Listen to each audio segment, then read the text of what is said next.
you guys started. So the first thing I want to talk about is an expression that I picked up from my first boss when I was working as a student assistant strength coach at WSU.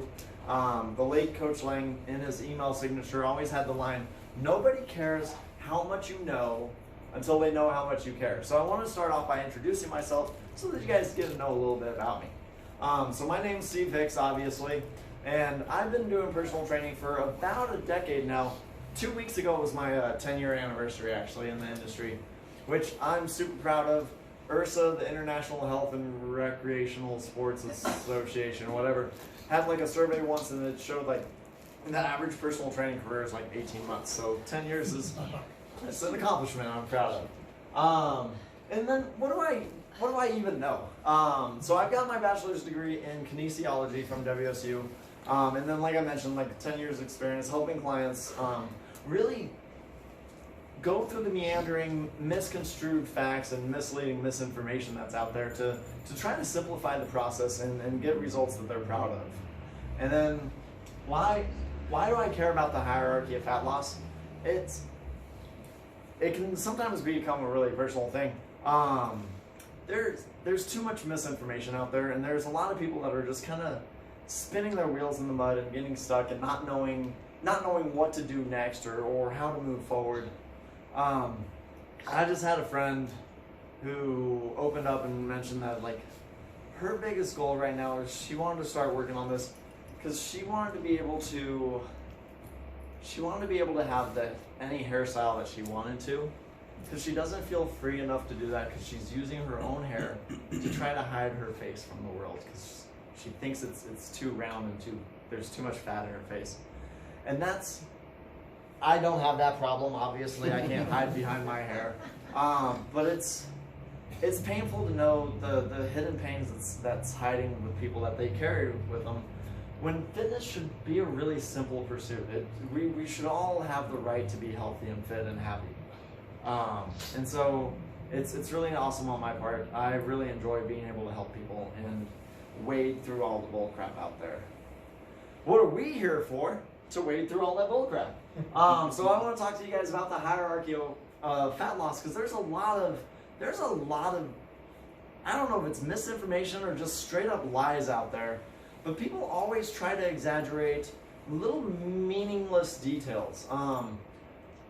No one's asked me about that this year, but last year we obviously had the TB12 method, where a famous football player tried to use some outrageous stuff that he did in the last year and ignored the 25 years of football experience that he had that led to his success. I used to live in Seattle, and there's this really awesome hike that everyone does called Mount Si, and I think it's like a 2,500 foot elevation gain. And if you get to the top, there's a nice little rock structure at the end called the haystack that you can kind of scramble up, a little bit of hands and feet action to get to the very, very top. And if you ask people, how do you get to the top of Mount Si, the first thing they'll tell you about is the scrambling. They'll tell you about the last 50 feet, and they'll ignore the conditioning that you have to do to make it the first 2,500 feet. And we get that a lot in fitness, is people will exaggerate these little minor details that they do at the end and ignore the mountain of work that they did ahead of time. So I want to talk to you guys about all the factors in fat loss. Fat loss is going to be determined by your metabolism, and your metabolism is going to run with a few different things. So it's going to be affected by the calories in, calories out, and then a few other factors. If we break this down, you can see there's food, drink, BLTs, we'll talk about that, resting energy expenditure, exercise, thermic effect, feeding needs, blah, blah, blah, blah, blah, blah. There's a lot of little factors there to focus on. And I do have to point out, I made this graphic about 2-3 months ago, and then a couple weeks ago I found a couple new interesting articles on water's effects, so we're throwing that in. But first, I have to be honest and make a couple confessions. My passion is trying to simplify things. I see we got more water after I mentioned water. Good job, guys. My passion is to try to simplify things and give you the easiest, most approachable path forward to be successful. And as you can see from that diagram, it can get complicated really easily. So I'm gonna try to not go into the complex stuff. I'm not gonna try to get into the microbiology of how everything works. And I have to be intellectually honest before we go on. I'm gonna present all those factors, all those variables as individuals, but there is gonna be a lot of overlap. Some of them affect the way other variables work. Yeah, we'll get into some of that detail at the very end, and we'll talk about how there's some interplay. But I'm going to try to identify and say how much of an effect each individual factor has, as if it's actually an individual factor. And then practice versus theory. Yogi Berra had that really famous quote, in theory, practice and theory are the same things, but in practice and theory are very different. So we're going to lay out kind of what's the most important things for fat loss, and then we're going to maybe say that maybe it's not true. But it'll make sense at that point, I promise. The first thing that I want to talk about, though, is part of the calories in branch, and it's going to talk about food. Food, what is food? Well, I think we all kind of know what food is. It's the food you intend to eat on your diet or meal plan. A lot of people, when they count calories and for fat loss programs, they can fall in this 1,400 to 2,100 calorie range, depending on your gender, your body type, your current size, your activity levels. There's some different variables, but they tend to fall in that 1,400 to 2,100 range. But on an average basis, people tend to consume freely somewhere more between 2,500 and 3,200 calories in my experience, which gives us a surplus each day of about 400 to 1,600 calories. And then over the week span, that can be almost 3,000 to 11,000 calories each week, just by cleaning up the surplus of calories that people have compared to where they ought to be on a fat loss diet. Pretty big effect on the weekly basis. Drinks, another way to get calories in, and drinks are, well, you know, stuff you drink that also have calories. That yes, excludes beer, right? Only in your world. Only because you're not on my team. But the reality is, you don't need to get any calories from your beverages that you have. If you just drink water, it's fine. If you have black coffee, at its most boring black coffee state, there's really only like 2.5 calories for an 8-ounce cup. But if you go to a really popular coffee place, you're looking at like almost 300 calories. If you do a quick Google search for Starbucks calories, they'll put up like 15, 16 different drinks that are in that like 200 to 600 calorie range. I don't remember what the unicorn frappuccino was, but that was probably not good. I think it was over 1,000. I want to say 1680. I think I remember seeing it. Wow, that is. But that's I not never did. coffee. That's not coffee. That's a dessert. Let's stop. That's like 5 desserts. That's fair. Yeah. But that's the biggest culprit that people always talk about is probably soda. There was an article a few years ago that said the single greatest factor if you were looking to lose weight or lose fat was just cut out your soda consumption. Soda's another great spot there. There's a ton of different calorically beverages with caloric values. Tim, cover your ears. Beer. Beer, wine, sometimes we tend to get a little excessive on our consumptions there. It's okay if you're wrong, Stephen. And the daily effects of that, somewhere depending on your moderation, can be between 0 and 1,200 calories a day, or up to about 8,500 calories a week. And if you're trying to, if you think about like 2,100 calories a day as your caloric allotment, each week you can get pretty much an extra 4 days in. So it's a variable that I encourage people to watch. And then another way to get calories are BLTs, which are my favorite kind of sandwich. Also not what I'm talking about. BLTs are going to be an acronym that stands for bites, licks, and tastes. They're essentially the calories that you're eating when you're not trying to eat calories. They're the calories you accidentally consume. If you think about like innocent snacking, at the work office, someone might have like a tray of cookies, those little soft sugar cookies from the grocery stores. Each one of those have about 150 to 200 calories. If you pick up 2 of those, it's really easy to throw in 400 calories a day on accident, not part of your MyFitnessPal or MyFitnessPal app. And people tend to not pay attention to this, and they get a little loose. And depending on how loose you are, these can also include unintended drinks. And as you can see, the caloric effect can be pretty big on a weekly basis, getting up to almost 4,000 calories. Ballpark estimate, it's going to vary depending on how innocent your innocent snacking is. But it does add up fast because the foods that we snack on tend to be the most calorically dense. And then we're going to start going into calories out, the calories that your body burns. There's a video of this lady losing her mind on the internet. I don't remember why, but I'm pretty sure the words that came out of her mouth were and so I want to talk about resting energy expenditure. This is what people commonly refer to as their metabolism. I've only seen Nathaniel get that red in the face like 2 other times. That's great. But this is how many calories you burn just by existing, right? Breathing, your lungs have to move, that burns calories. Anything that's functioning has to consume some calories to exist. Unfortunately, she might start screaming because the reality is as you start to lose fat, your resting energy expenditure is actually going to go down.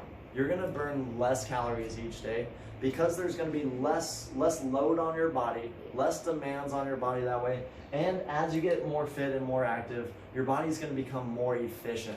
As you exercise, your body delivers or produces more capillaries to deliver blood with less flow or with less restrictions. And it ends up being about 75 to 150 calories per day as you lose fat, and depending on the amount of fat you lose, which over a week, your weekly caloric expenditure just from resting energy can decrease up to 1,000 calories a week. So a lot of times people want to talk about how they ramp up their metabolism, and you're just going to do the opposite in reality. Those little tricks, they're not going to outweigh the change that your losing body fat's going to do. But there is another way to add some calories out, and that's through exercise, which, as we all know, is the most glorious pursuit known to mankind. Or, depending on where you're at on the spectrum right now, we can just be technical and keep the emotion out of it and say that exercise is the intentional use of the body to create unusual stress and promote improvements in body composition and physical fitness. That sounds jargony. Some really bad news about exercise and the calories out. All those numbers that get spit out on the machines, they're probably inaccurate. These fancy watches... Probably. Sorry, they are wildly inaccurate. These fancy watches that we pay too much for, but do a great job of counting steps. Well, pretty good job of counting steps. They also lie to you about your calories out. Unless someone's got like an oxygen mask on you, measuring the amount of CO2 that you're breathing out and the amount of oxygen you're breathing out at any particular time, they can't really know. Other way, if you're in a metabolic ward, which is a really sealed off chamber where they measure your oxygen flow, but that's not reasonable and really inconvenient. Really, ballpark estimate, what I usually recommend people think is you're burning about 150 to 300 calories per workout. Someone's gonna get mad and be like, no, my workouts are really hard, they do more. And that's probably true. I'm just ballparking, averaging there. If you're working out 3 to 5 days a week, you're really gonna be burning about 450 to 1,500 calories through exercise each week. So we're gonna use that later in our calculations. Thermic effect of feeding, I had to put this on here because there's some jackwad on YouTube that keeps buying ads saying that his secret to fat loss is thermic effect of feeding. Thermic effect of feeding, it refers to... Really? Yeah, have you not seen him? No. I cannot get YouTube to stop showing this guy. He's got a new secret every 6 months. Really good jawline though. Do you have to subscribe to it? No. No. He clearly makes enough money on there to keep putting out ads, but not enough to buy a shirt yet. Still working on that. But thermic effect of feeding, in non-sciencey words, that's how much how much energy it takes your body to break down the food that you eat and to digest that. Some foods have lower thermic effect of feeding. Some foods break down really easily. If we think about like candy and sugars, those already break down in our mouth with the salivary amylase doesn't take the body very much energy to digest sugars. Complex carbs, as the name might denote, a little more complex, takes a little bit more energy. Protein tends to take the most energy to digest, so high protein diets can increase your thermic effective feeding a little bit. Thermic effective feeding is really popular around the intermittent fasting crowd. Sometimes they'll try to use larger meals as a justification, because when you eat a larger meal, you'll burn a couple more calories just with that quantity.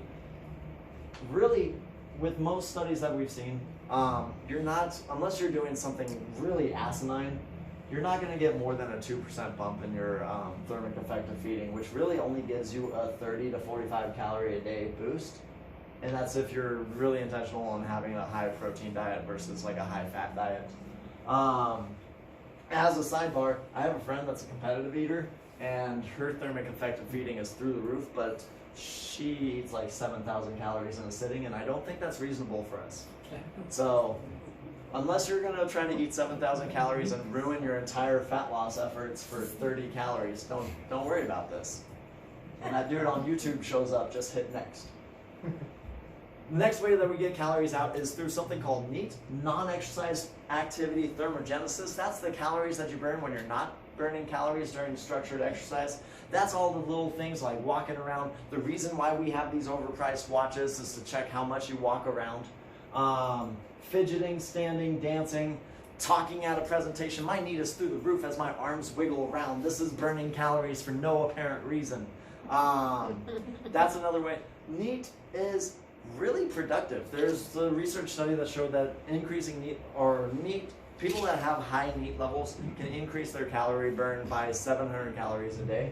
I assume people outside that study, like mailmen and postal workers, probably get a little higher.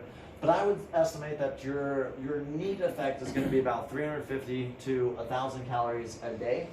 What's really nice about this, you saw on the exercise slide, where I put that down, the weekly effect was for about 3 to 5 workouts a week. With NEAT, it's just taking a walk around the block, you can do that every day. So it's something that you can get 7 days a week. So I put that weekly figure down there, somewhere between 2,500 and 7,000 calories a week, depending on if you're doing really good with that. Another factor that's going to affect your fat loss is going to be your biochemistry. This is where I talked about that it can get really complicated, and I'm not going to dive into all the microbiology behind it because that is way beyond my training. And as you can see, we can't really quantify it at this point because it is a mess of variables playing together. Might be on the next slide, but can you kind of explain what you mean by biochem? So biochem, that's going to be like your internal hormonal systems. So sometimes like testosterone's really common. People always complain that men seem to lose fat easier than women. Testosterone's a fat burning hormone, so that balance of testosterone to estrogen in your body is going to affect how your body metabolizes stuff. Your thyroid hormones, people with hypothyroidism tend to have issues losing fat quickly. And there's a ton of other stuff. Your medications can affect that. Let's see here, yeah. So it can be affected by medications, sleep states, your illnesses, exercise, gender. There's a multitude of variables that throw that off. Some medications can impede your fat loss efforts. I know statins are really common. Some forms of birth control can impede fat loss efforts. But it's really complicated, and we will get to that much later. Another variable is sleep. Sleep's not going to change how many calories you burn. Some studies have a negligible bump. But what we did see is there was a study that compared people on a similar diet with calorie restrictions, and they found that they split the people into groups of 6.5 hours of sleep and 8 hours of sleep. Both groups lost the same amount of weight because they were on the same diet and they were restricting the same amount of calories. The group that got 8 hours of sleep, they lost, I believe, it was 60% more fat in that weight loss that they lost. The group that was sleep deprived lost a lot more of their lean tissue, so muscle mass or water fluid, but not the fat tissue that they wanted to lose. So sleeping, that thing that we're not doing enough of at night, really affects whether your body chooses to burn fat or whether it chooses to burn other tissues during this weight loss challenge. Since we're here thinking about the hierarchy of fat loss, not just weight loss, I did want to mention that sleep is going to be a big contributor to that. Another factor is going to be your stress levels, which, if you don't know what stress is, it's probably your boss at work, most likely. My boss is pretty cool. Not just saying that because he's here. I was actually at his house last weekend for the Packers game, so he's a pretty cool Pretty guy. stressful day though. Yeah, my fat burning got blunted on that day, unfortunately. Distress, the stress that's bad for you, as opposed to eustress, good stresses. Exercise is technically a stress on the body, but it tends to be a good stress unless you overdo it like a maniac. But distress, things that are bad for you, tend to release more cortisol in your body. And that hormone encourages hoarding fat and just keeping you. It can be a little bit more inflammatory as well.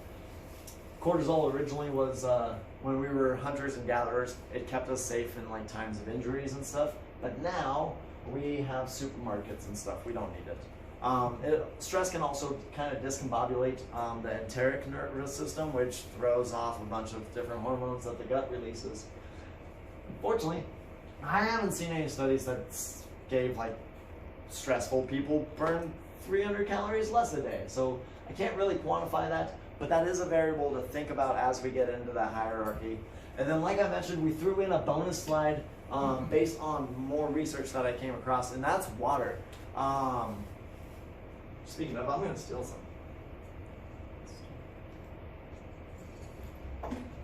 Water. It's stuff that you drink, right? And then there's been 2 separate studies that show that drinking half a liter of water can spike your resting energy expenditure, your resting metabolism by 10 to 30% for about an hour.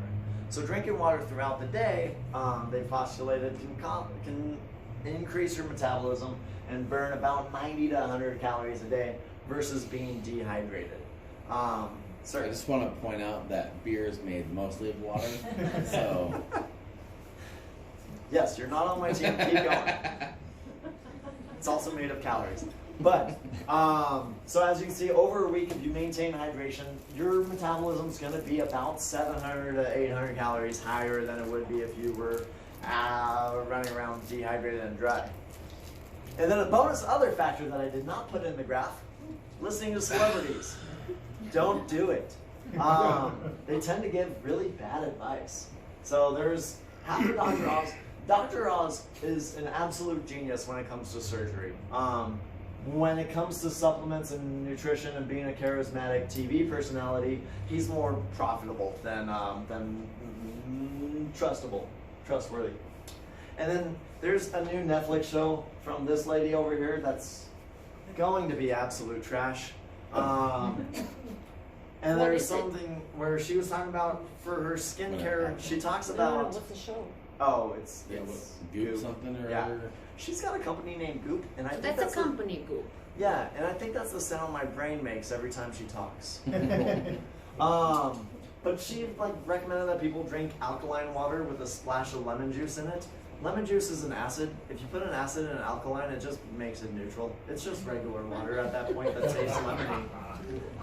So there's no magic benefits if you listen. By the to way, he's not lying about that. That's the truth. Yeah, there's no really great shortcuts listening to celebrities. Just let them entertain you as entertainers. So, to do a big review of all the calories, we quantified most things. Some things we couldn't quantify, but we did kind of say what they do. Biochemistry is a lot more complicated, so I left that just as a big mystery because there's a lot of possibilities there. And then if we reorganize that, based on the amount of calories that everything burns, we can kind of see the order, the priority of what can have the biggest impact on your week. And I do want to point out, the first 3 things are all things that you put into your mouth.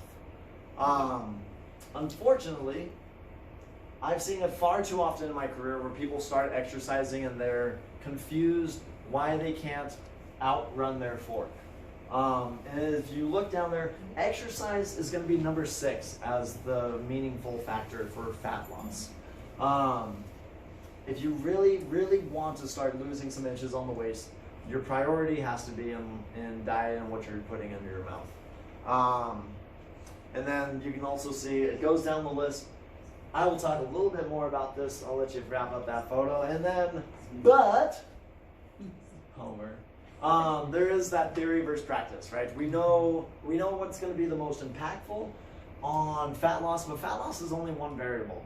And so what I tend to do is I have a different order of operations that I introduce people to based on trying to keep them more sustainable. We saw the first 3 things had to do with what you put in your mouth.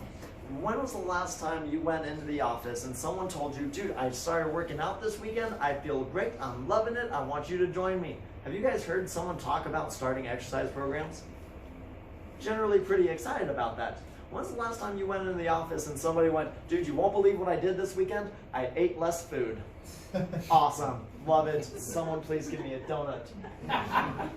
Right? It's just not as exciting. So I like to encourage people to work on this kind of order of operation. I usually encourage people to start with exercise. Now you'll remember, exercise was the 6th most impactful, but on that one variable, exercise is going to have a myriad of other health benefits. It encourages heart health.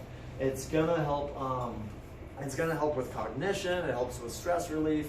There's a tremendous amount of things that it does. And like we mentioned, people get excited about it. They talk about it. It changes their self-talk. It changes who they think they are as a person. When you're exercising, you're no longer thinking of yourself as that like fat, lazy person that can't do anything. You're now a person that exercises. You're a person that works out. You're a person that takes care of yourself. And a person that takes care of themselves, of course they're going to drink water. Of course a person that takes care of themselves is going to try to get more sleep so that they can have enough energy to go through their workout. People that exercise, they don't tend to diet so much. They'll change the way they eat, but they think about it as, I work out, I take care of myself, I should eat good food that takes care of me and helps fuel my workouts and fuel my goals. So I start with exercise. From there, NEAT's a really easy way to go in, working on steps. It's very low commitment. It's pretty easy. It's low impact. Nobody really comes in and be like, man, I walked 6,000 steps yesterday. Can't do it today. Right? It's pretty approachable. And then once you start moving a lot more, you're going to realize that if you're tired or not. So that encourages sleep, which we saw makes fat loss efforts a lot more productive. And then from there, as you start to feel better, you're going to think about, if you're thinking about cutting back calories, that's where I start to encourage people to focus on what they're drinking. And this also includes drinking more water. And then, yeah, BLTs, if you're taking away all the extra little bites, licks, and tastes, and you've taken away the drinks, by that point, you're probably pretty sound on the diet. You just need little small tweaks that the smaller tweak you make, the more approachable that is, the more sustainable that is, the more likely you are to be successful. If you start with diet and you have to throw everything out, including the kitchen sink, that's tough. I don't know. People don't succeed that way very often. It's the neurotic people that tend to do really well with that, and I don't know how many of those are in the room. But this order of operations tends to help people be a little bit more successful. And you'll see, I started with number 6, and then what was ultimately number 1 dropped down to number 6 on that. But if you're going along for a while and you're like, why am I not losing the fat? Go back here, not to the butt. Go back here and then see, look, diet's most important. How is my diet? Is it doing the things that I needed to do? Drinks have the second biggest impact on my waistline. Am I drinking too many calories? Do I need to cut back there? You can use this as kind of a checklist to go through and be productive, which I skipped ahead. Sorry, that was the point of the fat loss, the hierarchy of fat loss, is to help you get through plateaus, know where to focus your efforts first. It also helps you guard against a bunch of bullcrap. When you're going through YouTube and V-Shred pops up talking about thermic effective feeding, you can be like, bro, that was number 10? I don't need to worry about that yet. And then it also gives you some perspective. Knowing that exercise is number 6 on the list and diet's number 1, if you're thinking number 6 is going to fix everything, you're probably wrong. And it's good to know that. it gives you the chance to make adjustments, and it gives you the chance to actually be successful and know where to focus your efforts. So that's about it for me. I just want to say thanks. Thank you guys for showing up. I gotta thank the Academy, thank my manager Tim. I gotta thank my old professors for teaching me. Not Nathaniel. Thanks. Not him. We have to thank science, trademark, because it taught us all of that, what we just presented. And then probably my nephew, he laughed at a lot of my jokes. We got a couple buzzes in here. But that motivated me, that got me going. And if you have any questions, comments, or you want to start up any angry debates with me, this is how you can get a hold of me. If you want, you can follow my personal Facebook page where I post wacky antics and sometimes, most often, daily fitness tips. Almost daily. Awesome. Before we run off, are there any questions in the room? Nice, I did a good presentation.